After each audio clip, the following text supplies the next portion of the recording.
White House Chief of Staff Rahm Emanuel made it clear over the weekend that he's going to try to sell the voters on the idea that Republicans are actually responsible in large part for the oil spill. He even targeted the son of our next guest as one of those who's in his sights. Rand Paul running for Senate in Kentucky. What did he say? He said the way BP was being treated was un-American. Other members of the Republican leadership have come to the defense of BP and attacked the administration. Joining us now from Washington, the father of Rand Paul, Republican Congressman Ron Paul. Well, there they go again, beating up on your son. How does that make you feel? Well, it's part of politics, and people who are insecure have to go and attack somebody else and make up stories. I have no idea what Rand said or what they're talking about, but that's, I guess, the way the well, you know, the irony, Congressman Paul, is that you and Rand have been very critical of all of the benefits that BP has been getting in their relationship with working with the government, and specifically with the Obama administration.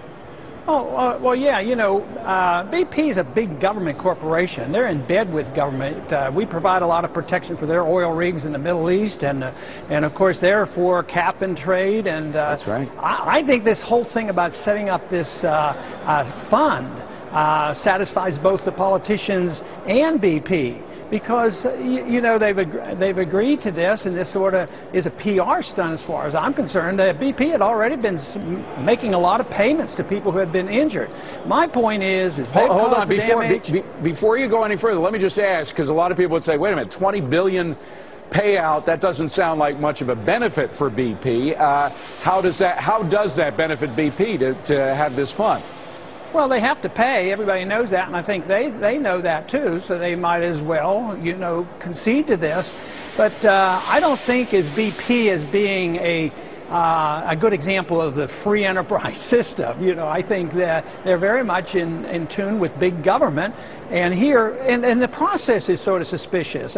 And you know, under what law have they done this? Not even an executive order, not even a congressional approval. And here they're dealing with $20 billion. I think they should pay $100 billion if there's $100 billion worth of damage. Yeah. But I think they should pay everything. By the way, isn't there an actual provision in this supplemental bill that they're trying to push through Congress, $100 billion or whatever it is now, for some of the cleanup that BP should be paying? That is, aren't they hoisting some of the costs of this on taxpayers instead of BP? That's right, and that's exactly opposite of what it should be. It should be the corporation that did the damage should pay for this. So I just don't, you know, like the process. I think they should pay. And there are legal ways of doing this, but I'm very suspicious of how this has come about.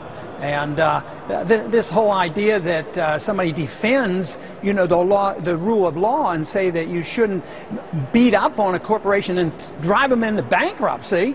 Yeah, they should be dealt with in a legal fashion, and hopefully they don't go bankrupt. Fortunately, they're a wealthy company. Yeah. So but they should pay the bills, and I think they're capable of doing this. But you know, this whole idea that you have to close down all the oil wells in the Gulf. And that means it will hurt BP even more, plus all the oil companies, plus all the people who now are going to lose their jobs in addition. And this is absurd to say that because Obama issues an order, closes down all the other oil rigs, that they make BP pay for that damage. They have enough to pay for. Well, they do, although, again, they're foisting some of it on taxpayers by putting it in the bill and because of their cozy relations with the administration. If cap and trade passes, because they are the largest producer of natural gas in this country, they could benefit many times over what they're paying out in that $20 billion fund through cap and trade, right? And I've heard talk, and we don't know exactly what the tax ramifications will be. Maybe they'll essentially get all their money off their taxes or something. Maybe they'll consider this a donation or who knows what.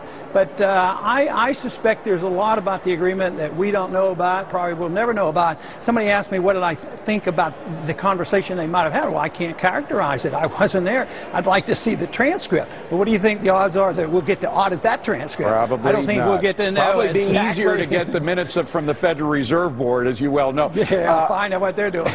Although, final, very quick question. Next time Rahm Emanuel starts pointing his fingers at you and your son as being friends of BP, why don't you just point it right back and say, you are the guys who are more friendly than we are? Well, I think that's a perfectly good answer, and that's one thing that I've been fighting against for a long time, and I think you essentially agree with me on this, that the partnership between big business and big government is not capitalism. That's right. That's crony capitalism, or, interventionism of the Keynesian type, which I strongly disapprove of. We do as well. Ron Paul, good to see you. Thank you very much for being here. Well, the White House says it will